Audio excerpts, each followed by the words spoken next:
Sa wakas, mapapalitan na yung ating gulong sa likod at kung mapapansin nyo talagang napaka luma na at pupud na at sobrang paliti na. So kung mapapansin ninyo mga kamaster, yung gulong na yan talagang hindi na, wala nang lunas.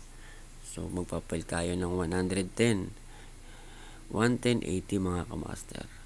So yun, hindi pa tayo tiyak kung magkakasya dun sa Honda Beat. So yun, pero sabi ng mekaniko, itatry pa din niya kung kaya. Kung hindi, hindi palitan ng medyo mas maliit. Pero walang masama naman kung itatry, di ba? So yun, nilinis niya muna yung mugs natin. At kung mapapansin niyo ay napaka-solid yung gulong na to. So yan, kung mapapansin niyo mga kamaster, okay na yung gulong at ilalagay na sa ating motor. Nilagay na ng sealant dyan mga kamaster. At natutuwa ko dahil sobrang lapad niya mga kamaster. So hindi ko akalain na ito'y magkakasya sa Honda Beat natin. At kung makikita niyo mga kamaster, napaka-solid ng gulong na yan.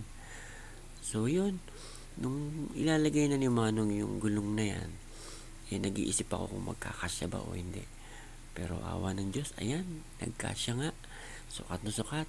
May allowance pa yan mga kamaster.